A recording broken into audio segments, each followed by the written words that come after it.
찬송으로 우리의 신앙을 고백합니다.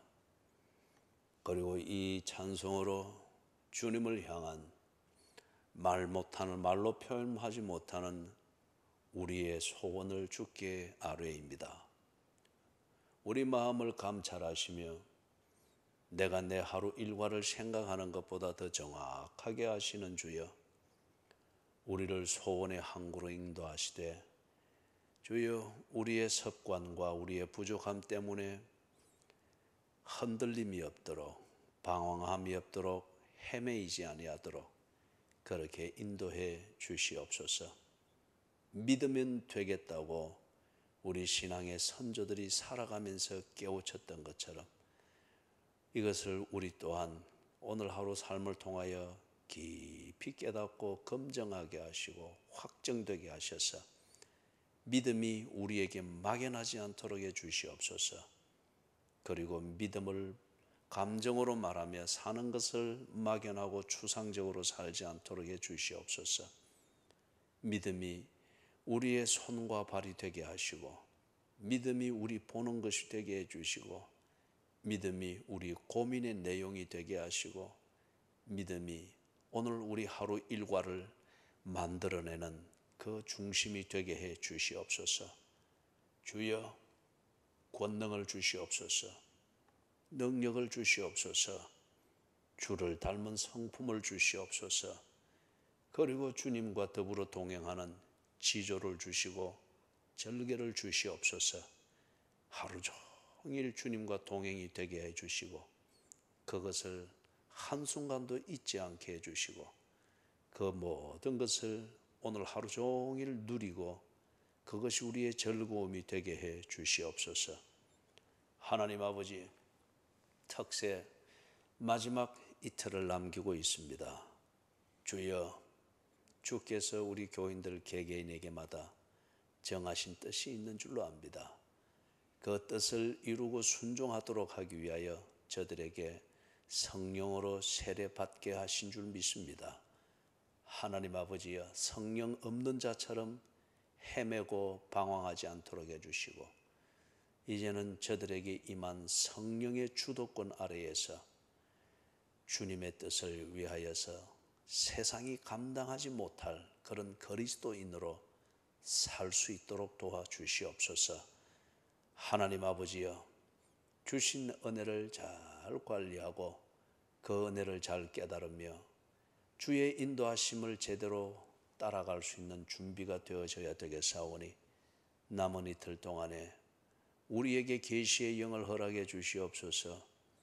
주님의 이끄심에 온전히 순종할 수 있는, 주여, 가지가 포도나무에 붙어 있는 것과 같은 그 신앙 고백과 그 믿음과 소원들을 허락해 주시옵소서. 주여, 오늘도 이 땅 위에 주님의 자비하심이 충만하기를 원하나이다. 인간이 아무리 애를 쓴들 전염병 하나를 막을 수가 없으며 하나님, 들숨과 날숨에 왔다 갔다 할 만한 보잘것없는 미생물 하나도 우리가 통제할 수 없는 이 무기력으로 오늘도 우리가 부산하게 이 여론 저 여론을 만들며 무언가를 하고자 할 것입니다마는 해결점은 보이지 않습니다. 하오니 주여, 이 땅 위에 자비를 베풀어 주시옵소서. 주의 뜻을 이루는데 필요한 자비를 베풀어 주시옵소서. 특별히 교회들과 주님의 사람들이 저들에게 주신 그 목적을 이루기 위하여 사명감에 집중하여 살 수 있도록 건강 주시고 먹을 것 주시고 고민할 주제를 주시고 고민을 해낼 수 있는 집중력을 주시고 그리고 그것에 집중되어지는 손과 발이 되도록 지조와 절개를 지킬 수 있는 믿음과 능력을 허락해 주시옵소서. 주시는 말씀 붙잡고 주께로 나아갑니다. 이 말씀이 내 발의 등이 되고 내 길의 빛이 되어 기도한 대로 이끄시는 주님의 인도하심을 보며 따라갈 수 있도록 주신 이 말씀이 우리의 신비에 새겨지게 해 주시옵소서. 예수 그리스도의 이름으로 간절히 기도드리옵나이다. 아멘. 로마서 12장입니다.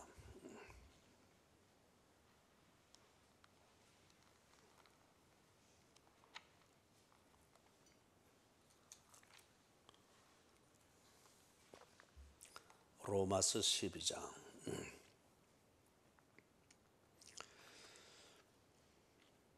먼저 1절과 2절을 우리가 같이 봉독합니다.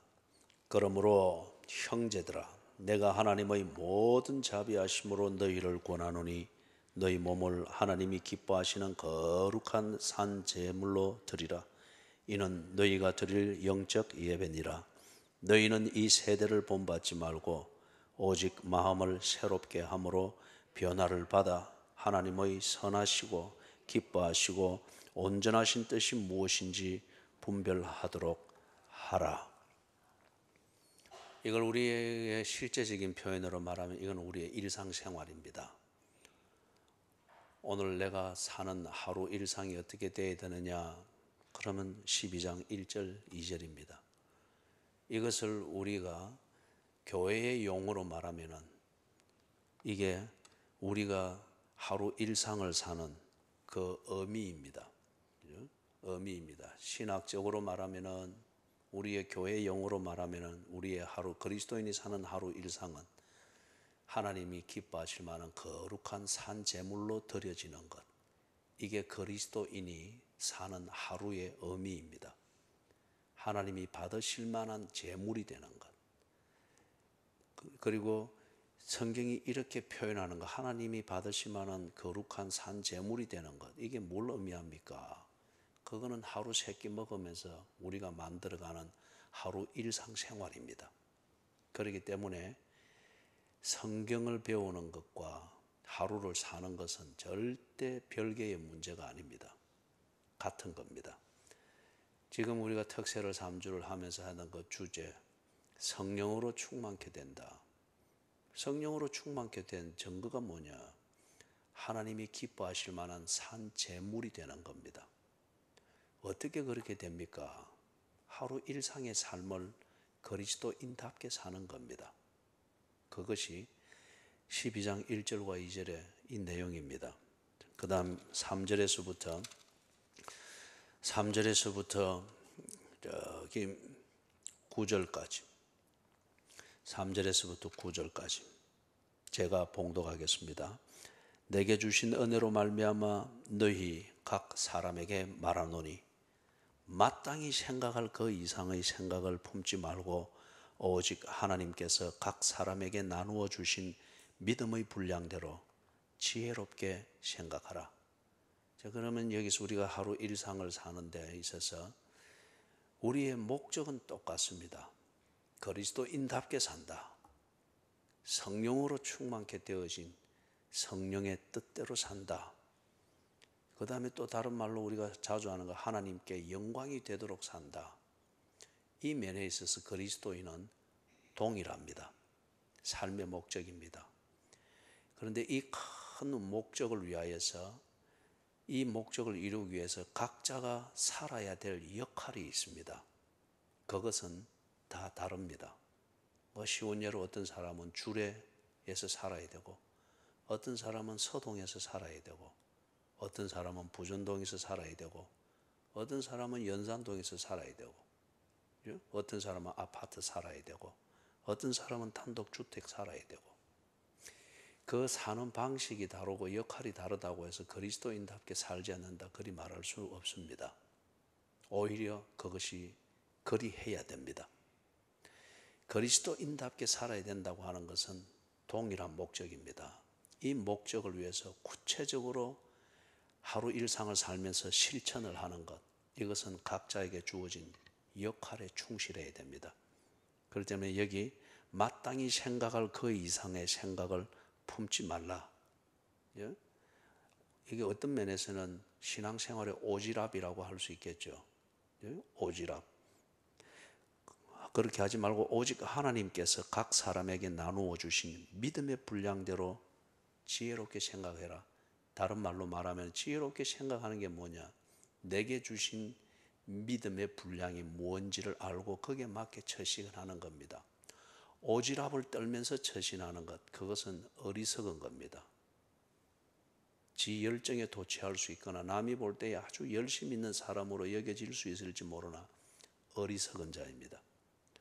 지혜로워야 됩니다. 지혜는 뭐냐? 내게 주신 믿음의 분량을 따라서 그리스도인답게 살아야 된다는 이 목적에 집중하는 것. 이게 우리 어제 보았던 사명감이었죠. 그죠? 사명감이었죠. 그냥 사명감은 열정적으로 오지랖을 떠는 것, 그게 아니죠. 좀 열심히 있고 그런 교인들이 첫 은혜를 받고 할 때에 그게 구분이 안 되죠. 그래서 지 열정으로 타고 없어져 버리는 경우인데, 믿음의 분량대로 지혜롭게 생각해라. 그러면 여러분이 오늘 아침에는 이것을 꼭 생각하셔야 됩니다. 내게 주신 믿음의 그 분량은 어느 정도일까? 무엇을 위하여서, 어디에서 무엇을 하도록 하기 위해서 하나님은 내게 그만한 믿음을 주셨을까? 이걸 생각해서 지혜로운 교인들이 되도록 하셔야 됩니다. 성령으로 충만케 된 자는 반드시 지혜롭게 삽니다. 성령으로 충만케 된 자의 근본적인 특징이 오지랖을 떨면서 그냥 지 열심에 도취되어 이르게 아니고, 그거는 관리가 잘못된 것이죠.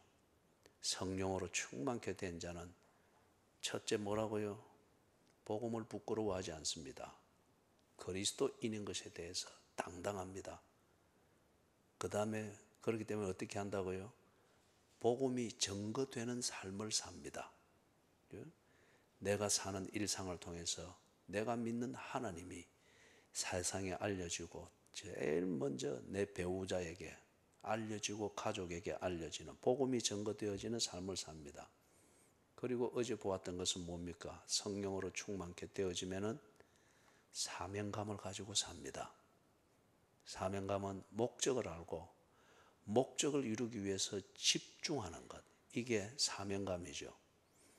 그럴 때에 이제 오늘 보는 얘기가, 내가 집중해야 될 내 역할이 무엇인가? 어디에서 나는 해야 되는가? 무엇을 해야 되는가? 이걸 정리하도록 딱 내게 준 게 내게 있는 믿음의 분량입니다. 이때 말하는 믿음은 구원 얻는 믿음이라는 이 근본 차원을 말하는 게 아니라, 이거는 모두에게 있어야 됩니다. 그것에 대해서 하나님이 부르신 나의 헌신을 위해서 내가 기꺼이 순종하고자 하는 이 결단과 실천을 하게 하는 그 차원의 믿음, 그것은 믿음이 지금 여기서 말합니다. 그래서 내게 준 믿음의 분량은 어딘가? 부엌에서 하는 것인가? 남 모르는 그 청소, 화장실을 관리하는 건가?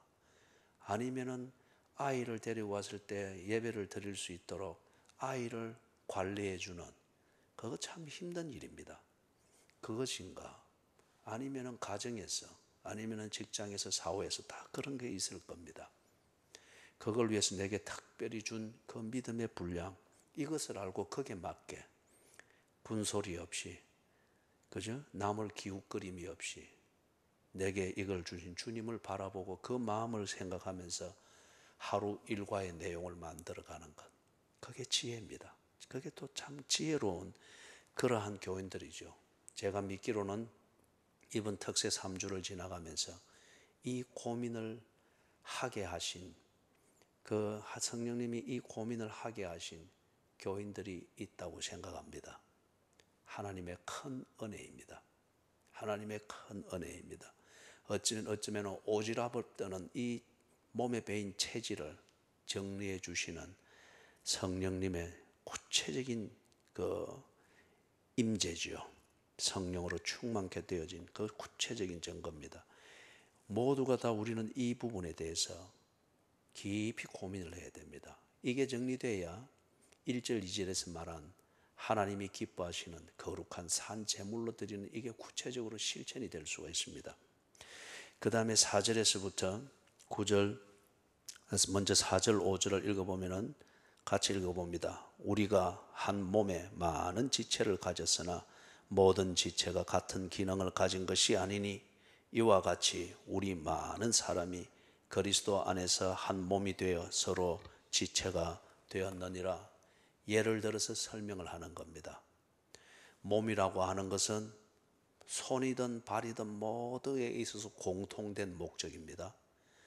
이 목적을 위해서 그 해야 되는 역할이 있죠. 손의 역할이 다르고 발의 역할이 다르고 머리의 역할이 다르고, 그것처럼 그리스도인이 하나님이 기뻐하시는 거룩한 산 제사가 되기 위해서 하루하루의 삶을 사는데, 그 하루를 사는 내용과 장소와 역할은 각자가 다 다르다는 겁니다. 각자가 다 다르다는 거예요. 그렇기 때문에 누구처럼 살려고 하는 것, 그의 신앙을 본받는 것은 좋으나 그의 역할을 자꾸 흉내내려고 하는 것은, 그게 질투를 일으키고 시기를 일으키고 불필요한 오지랖을 떨도록 만드는 거죠. 그래서 이게 아니라고 하는 것을, 그런 실족게 되는 것을 막기 위해서 4절 5절에서 믿음의 분량대로 지혜롭게 생각하라, 그걸 말하는 그 예입니다. 그래서 우리 많은 사람이 그리스도 안에서 한 몸이 되었다.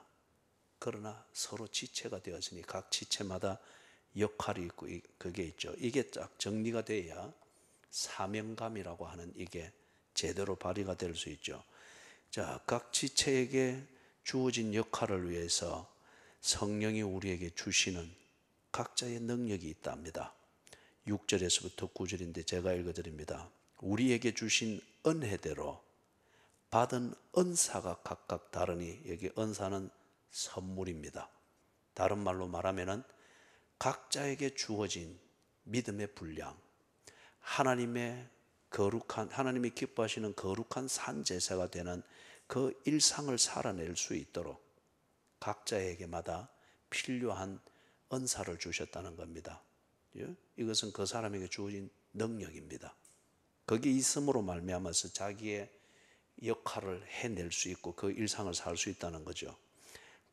은혜대로 받은 은사가 각각 다르니, 그러면서 몇 가지 예를 드는데, 예언, 그리고 7절에 섬기는 일, 그리고 7절 마지막에 가르치는 자, 그리고 8절에 위로하는 것, 그리고 8절에 구제하는 것, 그리고 긍휼을 베푸는 것, 이것을 예를 들어서 설명을 합니다. 설명을 하는데, 섬기는 자는, 예언을 하는 이 은사를 받은 자는 믿음의 분수대로 하라고 합니다. 다른 예를 들어서 여러분 중에 누군가가 예언의 은사를 받았다, 성령으로 충만케 되어졌을 때 어떤 사람은 그게 이 은사로서 나타나는 겁니다. 이 은사로 보충이 되는 거예요. 그럴 때에 여러분의 위치와 역할이 집사의 역할이고, 그리고 직장에서 하루 종일 8시간 매여서 일하는 그 역할을 하면서 예언의 은사를 받았다, 그런 것 같으면 여러분은 여러분의 믿음의 분수대로 하면 됩니다. 목사가 역할을 감당하는 그 믿음의 분수대로 목사의 흉내를 낼 필요가 없습니다. 그리고 목사가 하는 것처럼 그렇게 할 필요가 없습니다. 목사인 저는, 다른 목사님들은 모르겠습니다만 저 같은 경우는 여러분이 일하는 때에 저는 여러분을 만날 준비를 합니다. 그리고 여러분이 쉴 때에, 또는 공휴일이라고 해서 쉬는 계획을 하고, 또는 직장을 마치고 쉴 때에, 그럴 때에 어떻게든지 30분이든 1시간이든 틈을 낼 수 있도록 하기 위하여서, 그죠? 여러분이 TV 앞에 앉아서 쉴 수 있는 그것보다 이게 더 중요하다는 것을 알게 하기 위한 내용을 가지고 여러분에게 권면도 하고 그렇게 합니다. 목사가 하는 일입니다. 내가 이해하기로는 목사는 교인들이 일상의 일을 할 때, 목사는 교인들을 만나서 먹일, 집에서 어머니가 돌아오는 아이들 간식거리를 준비하듯이 목사는 양에게 먹일 꼴을 준비합니다. 교인들이 육신의 일들을 쉴 때에, 그때 이 꼴을 먹이기 위하여서 울며 보채는 아이를 어떻게든지 달래서라도 이유식을 먹이듯이 먹이는 이 일을 위해서 목사는 머리를 싸매는 겁니다. 제가 이해하기로는 목사의 일은 그렇고, 저는 이 일을 하기 위해서 내게 주신 믿음의 분수대로 그렇게 합니다. 그래서 지금 이번 주간은 필리핀에 영상으로 이 강의를, 집중 강의를 하니까 어제는 5시간 강의를 이렇게 영상을 대고 필리핀 그 신학생들과 일하고 나니까 마치고 나니까 뇌가 꼭 탈진을 한 것 같아요. 그죠? 하루 종일 고민하고 생각하고 이 논리를 가지고 또 풀어가고 새벽부터 이제 일이 하니까 탈진을 한 것 같아요. 그죠? 이리 때문에 이게 눈은 떴지만 이리 뻗어 있는 거 있잖아요. 그죠? 퍼져 있는 거. 그러나 이걸 두고선 뭐 억울하다. 아이고 이게 좀 관리하면서 해야 되는데 저런 사람들이 뭐 헬스도 가고 이리 하면서 이리 해야 되는데 그거는 저의 믿음의 분량이 아니에요. 목사로서 저는 그리 사는 게 내 믿음의 분수대로 하는 겁니다.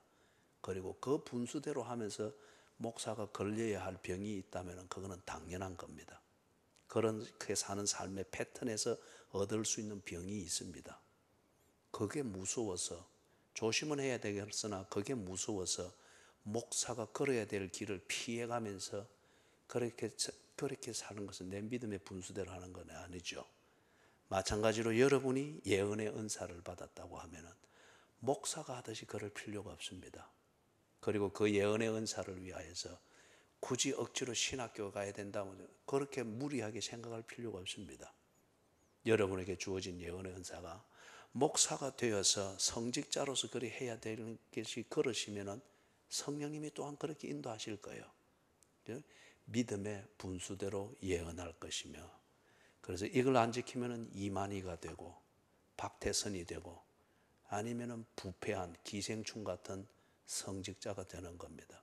남들 놀 때 다 놀려고 하고 그 위에 더하여서 성직자가 쉬어야 된다고 하는 것까지 해서, 그죠? 그거는 믿음의 분수대로 하는 게 아니죠. 섬기는 일이면은 섬기는 일로, 이거 참 멋있고 실제적인 그러한 이 주석이죠. 섬기는 일이면은 섬겨야 됩니다. 다른 말로 말하면은 섬긴다고 하면서 보면은 섬기는 사람만 보이고 내 섬기네 하는 요란한 소리만 났지 섬김을 받는 사람이 없어요. 섬김을 받았으면은 섬김을 받은 자가 뭔가 일어서게 되어지고 나아짐이 있고, 가정이면 가정, 직장이면 직장, 교회면 교회, 섬김을 받은 사람이 있어야 됩니다. 섬김을 받은 사람이 있다고 하는 건 뭐죠?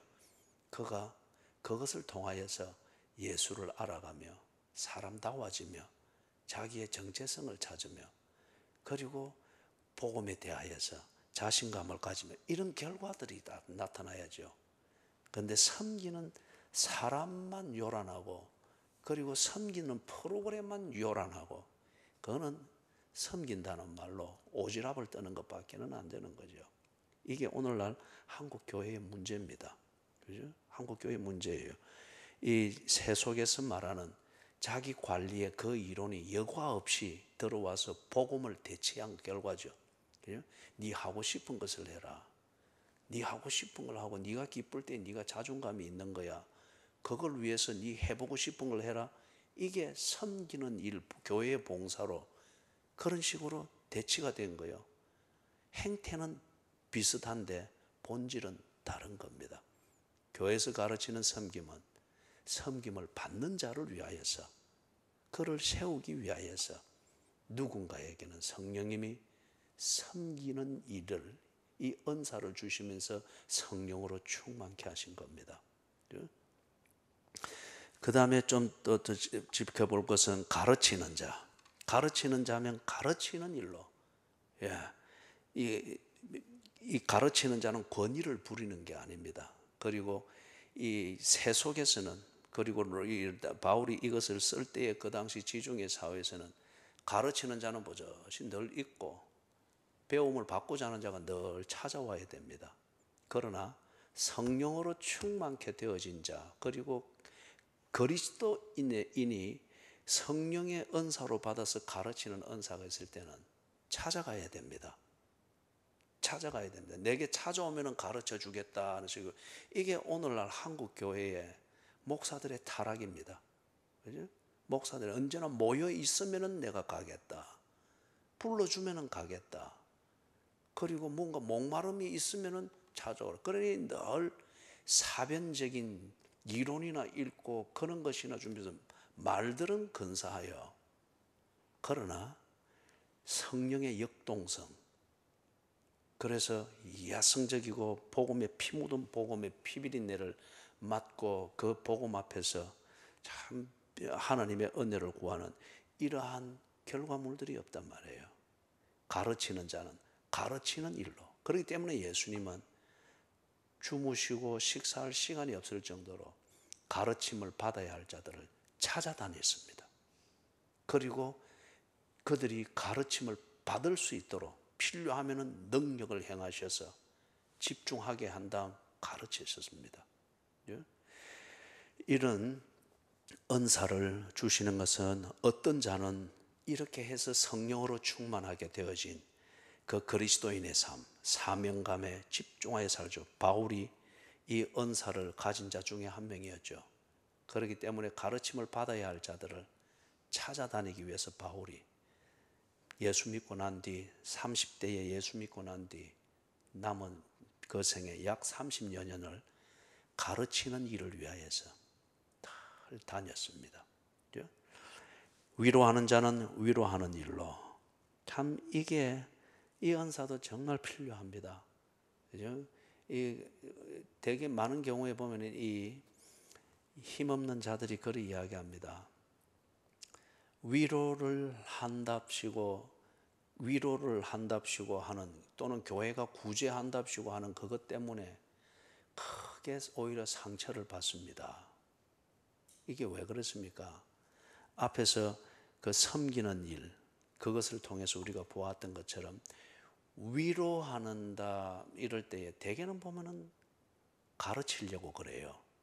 그리고 언제나 간섭이 됩니다.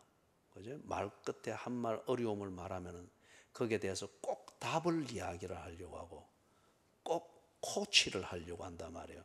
아, 그래요. 그거는 하나님이 이래서 이런 겁니다. 힘들지요. 하나님이 이런 뜻이 있을 겁니다. 여러분, 그렇게 말을 해서는 안 되죠. 그게 답일지라도 그렇게 쉽게 말할 수 있는 건 아니죠. 고난의 현장에 있는 당사자는 지금 그걸 들을 겨를이 없습니다. 그렇기 때문에 위로하는 자는 위로하는 일로. 바나바가 이걸 잘했어요. 그래서 그의 이름이 바나바, 권위하는 자. 그때 말하는 권위는 위로입니다. 구제하는 자는 성실함으로. 이거 정말 잘해야 됩니다. 교회에서나 교인들이나 또는 일상생활에서 돈 넘다시고 하는 게 도움을 받는 자로서는 크게 상처를 받게 되는 거 있죠. 아쉽고 급하니까 받긴 받는데 그 위기가 지나가고 나면 그게 꼭 하수도를 빠져나가지 못한 찌꺼기가 고여있는 그 싱크대처럼 냄새나고 찝찝하고 불쾌하고 더럽고 언제든지 내가 참 갚아주고 되돌려주고 싶다. 이걸 남기는 것. 이거는 성령으로 충만케 된 자가 하는 그런 구제가 아닙니다. 오죽했으면 예수님이 오른손이 하는 걸 왼손이 모르게 하라고 그랬습니까? 그죠? 그 당시에도 이 유대인들 사회에서는 구제는 경건한 자의 표시 중에 하나였기 때문에 좀 관심 있는 자들은 어쩐지 구제를 하려고 했어요. 그러니까 꼭 나팔을 불면서 구제를 했단 말이에요. 그러니까 구제 끝에 늘 상처와 모멸감과 모욕과, 구제라고 하는 게 이루어지고 나면 갑과 을의 관계가 자꾸 이렇게 형성이 된단 말이에요. 그러니 오죽했으면 예수님이 오른손이 하는 것을 왼손이 모르게 해라, 그 말씀을 하셨느냐. 그래서 성령으로 충만케 될 때에 어떤 이는 이 은사를 받습니다. 누군가에게는 이 은사가 있기를 주님의 이름으로 축원합니다. 이 구제를 위하여서 돈을 벌어야 됩니다. 이 구제를 위해서 건강해야 됩니다. 이 구제를 위해서 호스피스에서 무기력한 자들의 몸을 닦기 위하여서 권사님은 손목을 고쳐야 됩니다. 성령에 충만케 하심으로 손목이 나을지어다. 그 손으로 많은 이들이 힘을 얻고 진정한 구제를 받게 될지어다. 다스리는 자는 부지런함으로. 이 말은 예수님이 제자들의 발을 씻겼죠. 예수는 진정 다스리는 자입니다. 그러나 그 다스림을 위하여서 다스림을 받아야 될 발이 있는 곳까지 닿기 위하여서 무릎을 꿇었습니다. 비굴하게 무릎을 꿇는 것은 그리스도인답지 않습니다. 그러나 제대로 다스리기 위해서, 다스림은 하나님 나라를 세우는 거잖아요. 그 사람의 그리스도인됨을 세우는 거잖아요. 그걸 위하여서 섬겨야 될 때에 그 섬김에 이르기 위해서 무릎을 꿇는 것은, 그거는 정말 다스리는 자의 권리며 자유며 권위입니다. 긍휼을 베푸는 자는 즐거움으로 할 것이니라. 긍휼을 베푸는 것은 계산으로 해서는 안 됩니다. 계산해보고 남은 찌꺼기 또는 오늘 이번 달 월급에 10%는 꼭 떼서 긍휼을 구제를 하는 데 쓴다. 어떤 면에서는 좋은 것이지만 이게 습관이 되면은 긍휼이 계산이 되어버립니다. 그죠? 그러면 하는 자도 시험 들고 받는 자도 아까 구제를 받는 것처럼 그렇게 되는 거죠. 긍휼을 베푸는 것은 즐거움으로 할지니라. 그렇기 때문에 제가 언제나 절기연금을 할 때는 또 한 번에 11조를 하는, 그게 딱 몸에 배이도록 하십시오 하고 가르치는 거죠. 절기연금은 우리가 구제를 하고 긍휼을 베푸는 이 목적을 위해서 쓰는, 그것을 위해서 구분되어 있기 때문에, 그죠? 긍휼을 베푸는 자는 즐거움으로 할 것이니라. 그 다음 9절에서부터 13절 같이 읽습니다. 사랑에는 거짓이 없나니 악을 미워하고 선에 속하라. 형제를 사랑하여 서로 우애하고 존경하기를 서로 먼저 하며 부지런하여 게으르지 말고 열심을 품고 주를 섬기라. 소망 중에 즐거워하며 환난 중에 참으며 기도에 항상 힘쓰며 성도들의 쓸 것을 공급하며 손 대접하기를 힘써라. 이거는 모든 그리스도인들이 해야 되는 겁니다. 모든 그리스도인들이 이것을 해야 되고, 이게 그리스도인들의 일상생활이 되어야 됩니다. 이걸 못했다고 변명하고 구실을 하는, 그게 없도록 일을 해야 합니다. 이것을 제대로 하기 위해서 나는 돈이 없어서 못합니다, 그런 변명이 안 되도록, 돈이 있어야 이것을 할 수 있으면 돈을 벌어야 됩니다. 돈이 없이도 이것을 할 수 있으면 돈 없다고 공식을 떨지 말고 그냥 이렇게 하면 돼요. 이렇게 살면 됩니다. 나는 건강하지 못해서 이렇게 못합니다. 그럼 당신은 건강을 관리하지 못한 죄인입니다. 건강하지 못해도 이것을 할 수 있으면 건강하지 못하다는 걸 변명 삼지 말고 있는 그 자체로서 내가 할 수 있는 만큼의 믿음의 분량대로 이렇게 살면 됩니다. 이렇게 살면 되는 거예요. 그죠? 모두가 다 사지가 멀쩡하여 펄펄 나는 사람처럼 그렇게 이 9절에서부터 13절을 일상을 사는 것, 그걸 요구하는 것이 아니에요. 병들었으면 병든 대로, 가난하면 가난한 대로, 직장인이면 직장인대로, 직업이 없으면 없는 대로, 그죠? 사연이 있으면 있는 대로, 사연이 없으면 없는 대로, 주어진 역할에서 믿음의 분량대로 지혜롭게 생각을 할 때에 9절에서부터 13절을 살지 못할 그리스도인이 없습니다. 자기가 처한 입장에서 나름대로 자기의 역할을 통하여 이 목적에 집중된 사명감, 9절에서부터 13절의 이 일상을 살아낼 수가 있습니다. 14절에서부터 21절 또 같이 읽습니다. 너희를 박해하는 자를 축복하라. 축복하고 저주하지 말라. 즐거워하는 자들과 함께 즐거워하고 우는 자들과 함께 울라. 서로 마음을 같이하며 높은 데 마음을 두지 말고 도리어 낮은 데 처하며 스스로 지혜 있는 채 하지 말라. 아무에게도 악을 악으로 갚지 말고 모든 사람 앞에서 선한 일을 도모하라. 할 수 있거든 너희로서는 모든 사람과 더불어 화목하라. 내 사랑하는 자들아, 너희가 친히 원수를 갚지 말고 하나님의 진노하심에 맡기라. 기록되었을 때 원수 갚는 것이 내게 있으니 내가 갚으리라고 주께서 말씀하시니라. 네 원수가 줄이거든 먹이고 목마르거든 마시게 하라. 그리함으로 네가 숯불을 그 머리에 쌓아 놓으리라. 악에게 지지 말고 선으로 악을 이기라. 여러분, 이게 그리스도인이 살아야 될 그 삶입니다. 일상입니다.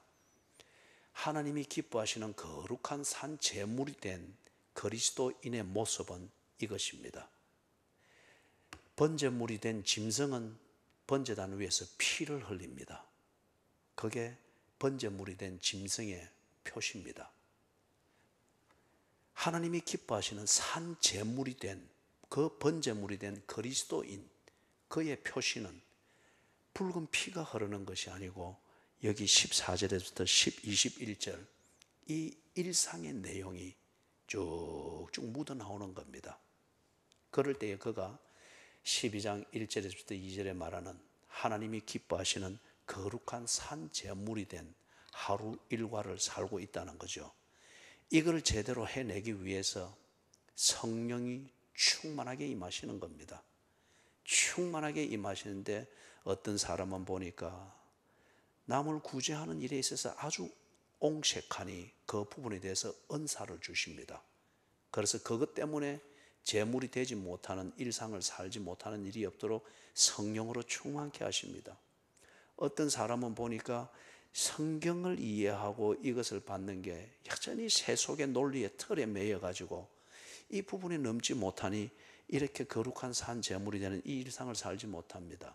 성령으로 충만케 되어져서 그 사람에게 예언의 은사를 주십니다. 이게 뭐 점치는 예언 그런 개념이 아니에요.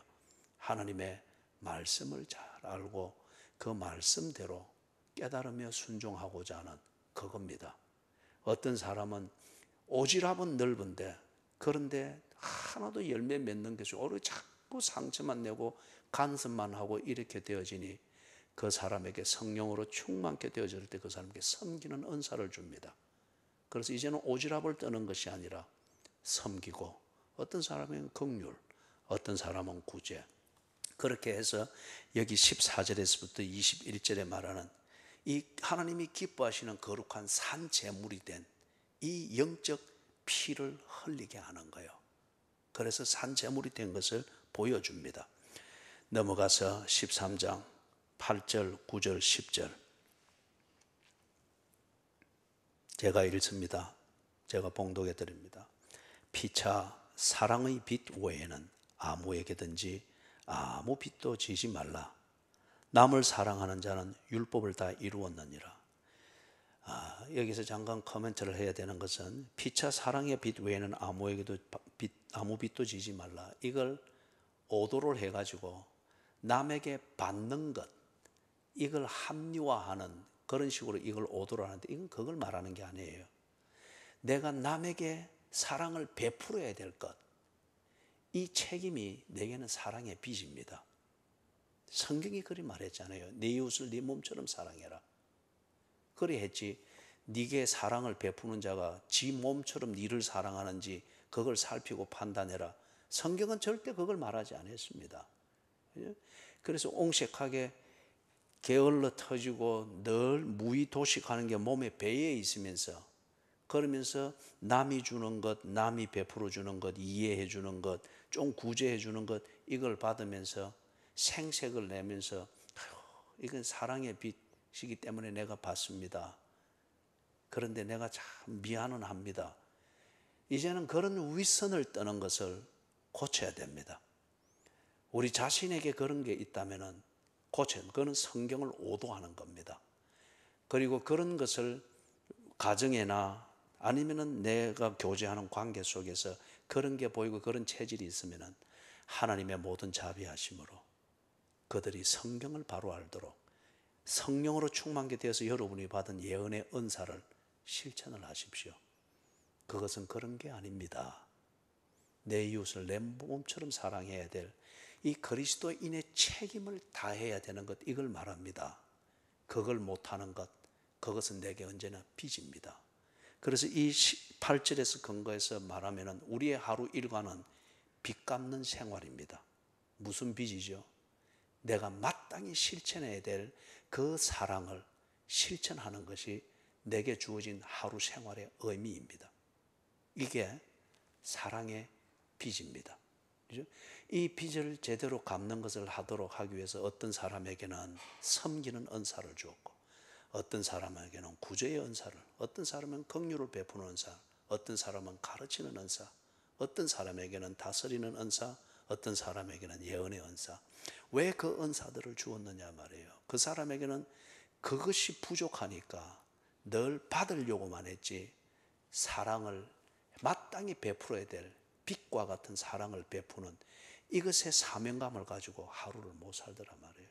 그래서 성령이 사람을 따라서 그 이 빚을 갚는 데 필요한 선물을 준 거예요. 그게 은사입니다. 그게 은사예요. 9절, 간음하지 말라, 살인하지 말라, 도둑질하지 말라, 탐내지 말라 한 것과 그 외에 다른 계명이 있을지라도 네 이웃을 네 자신과 같이 사랑하라 하신 그 말씀 가운데 다 들었느니라. 사랑은 이웃에게 악을 행하지 아니하나니 그러므로 사랑은 율법의 완성이니라. 사랑하는 여러분, 한 군데 더 보고 정리하고 마치겠습니다. 고린도전서 12장. 대부분 성령의 은사를 말할 때 고린도전서 12장 4절에서부터 11절에 나오는 이것을 가지고서 아전 인수격으로 그렇게 하다 보니 성령의 은사, 이걸 말하면서 아주 유치한 그런 그리스도인의 삶으로 오도하고 교회를 아주 어지럽게 되는 걸 봅니다. 4절에서부터 11절 같이 읽습니다. 은사는 여러 가지나 성령은 같고 직분은 여러 가지나 주는 같으며 또 사역은 여러 가지나 모든 것을 모든 사람 가운데서 이루시는 하나님은 같으니 각 사람에게 성령을 나타내심은 유익하게 하려 하심이라. 어떤 사람에게는 성령으로 말미암아 지혜의 말씀을, 어떤 사람에게는 같은 성령을 따라 지식의 말씀을, 다른 사람에게는 같은 성령으로 믿음을, 어떤 사람에게는 한 성령으로 병 고치는 은사를, 어떤 사람에게는 능력 행함을, 어떤 사람에게는 예언함을, 어떤 사람에게는 영들 분별함을, 다른 사람에게는 각종 방언 말함을, 어떤 사람에게는 방언들 통역함을 주시나니 이 모든 일은 같은 한 성령이 행하사 그의 뜻대로 각 사람에게 나누어 주시는 것이니라. 아멘. 이제 여러분들이 고린도전서 12장 4절부터 11절에 나오는 이 은사의 어느 한 부분들을 이야기하는 이것을 이해하는 그 원칙은 잘 이해가 되었으리라 생각이 됩니다. 로마서 12장에서 보았던 이것과 맥락이 똑같습니다. 사랑의 빚을 갚는 그리스도인이 마땅히 살아야 될 하루 일과의 의미, 사랑의 빚을 갚는 이것을 실천하는 삶을 위하여서 부족한 부분을 채워주는 것이 성령의 은사입니다. 그래서 빚 갚는 생활, 하루 일과를 잘 살아라는 겁니다. 그걸 위해서 어떤 사람에게는 섬기는 일에 그 은사를, 어떤 사람은 방언하는 은사를, 어떤 사람은 구제하는 은사로서 빚 갚는 그 하루 일과를 잘 살고, 어떤 사람은 귀신을 쫓는 이 은사를 가지고 사랑의 빚을 갚는 이 하루 일과를 잘 살아라 하는 그거예요. 그렇기 때문에 여러분, 이것은 뭔가 일상생활하고 아무 상관없이 또는 일상생활을 도피하는 수단으로서 귀신 쫓아내고 방언하는 이 어떤 자기 재미에 빠지고 도취되어 가지고, 그러나 일상생활은 남에게 늘 짐거리만 되어지고 남의 은혜로만 사는 이런 무의도식을 하게 만드는 그런 게 아니라는 거예요. 그런 게 아니라는 거예요. 은사는 그리스도인이 마땅히 살아야 되는 것. 이번 주에 했던 것으로 제목으로 정리하면은 복음을 부끄러워하지 아니하도록. 그런데 보니 김 집사, 이 집사, 박 집사가 어떤 면에서 너무 계산적인 이 성격이 아직도 못 버리고 있으니 이걸 버릴 수 있도록 구제하는 은사로서 성령으로 충만케 하는 거예요. 그리고 어떤 또 이 김 집사, 이 집사, 박 집사는 보니까 복음이 증거되어지는 이 삶을 지혜롭게 살지를 못하는 거예요. 그러니 김 집사, 이 집사, 박 집사에게 부족한 그 부분, 이것을 방언하는 이 은사를 주셔서 복음이 증거되어지는 것. 말이 어눌하고 어떤 사람은 지 딴에는 말을 한답시고 하는 게 그 성향이 배어있고 이걸 못 고쳐놓으니까 언제나 꼭 명령하는 것 같고 싸우는 것 같고 시비 거는 것 같습니다. 그죠? 기도를 해도 억양이 그렇단 말이에요. 방언하는 은사를 주셔가지고 그렇게 해서 다 하나님 앞에서 그리스도인으로 살아야 되는 거, 복음이 증거되어지는 그러한 삶을 하루 일상을 살도록 돕는 거예요. 또 어떤 사람에게는 뭡니까? 너무 영적으로 당당하지 못하고 집중하는 이 사명감이 늘 좀 영적으로 흔들리거나 조금 어려운 일상을 겪으면 생각이 복잡해지고 정신을 못 차린단 말이에요. 귀신 쫓고 능력을 행하는 은사를 주셔가지고 그럴 때에 담대하게 하여 사명감에 흔들리지 않도록 성령이 도우시는 거예요. 여러분들이 제가 예를 들어서 이야기하는 것이 잘 정리가 되기를 바랍니다. 성령이 우리에게 임하셨을 때에 이런 다양한 은사들이 사람을 따라 나타날 수 있습니다. 그걸 가는 것은 그것에 도취되어서 예수 이름 팔면서 무의도식하라고, 그래서 신비감으로 사람에게 늘 수고도 하지 아니하는 것으로서 먹고 살도록 하기 위해서 주는 게 아니에요. 이것을 주시는 것은 하나님이 기뻐하시는 거룩한 산 제물이 되는 이 일상을 살도록 하기 위해서. 13장 8절에 로마서 13장 8절의 표현 같으면은 빚진 사랑을 갚는 이것에 집중되어진 하루 일과를 제대로 흔들림 없이 살도록 하기 위해서 성령이 우리에게 필요한 부분을 보완해 주십니다. 그리고 그렇게 살 수 있는 도구를 주시는 거예요. 그게 성령의 은사로 나타나는 성령 충만입니다. 이런 것 없이도 사랑의 빚을 갚는 이런 일들에 충실한 그리스도인의 삶을 살 수 있다면 그런 거추장스러운 도구가를 가질 필요가 없죠. 건강하고 산 타는 것을 즐기는 사람들은 이런저런 도구가 필요 없죠. 오히려 그게 거추장스럽죠. 그러나 어느 쪽이 좀 불편하면 도구를 사용하는 것이 지혜로울 수 있죠. 그게 은사입니다. 은사. 사랑하는 여러분, 성령으로 충만케 되어진 것. 우리가 13장 거기 초반부에 보면은 고린도전서 12장 거기 3절입니까? 거기 보면 그리 되어 있어요. 성령으로 아니하고는 예수를 주라 시인할 수 없다고 했습니다. 예수가 나의 구세주인 것을 믿습니까? 여러분이 하루를 사는 일상 속에서 예수가 나의 구세주인 것을 인정할 수 있습니까? 그러면 성령이 여러분에게 내주하고 계십니다. 내주하고 계십니다. 그래서 오늘 말씀대로 믿음의 분량대로 지혜롭게 생각하십시오.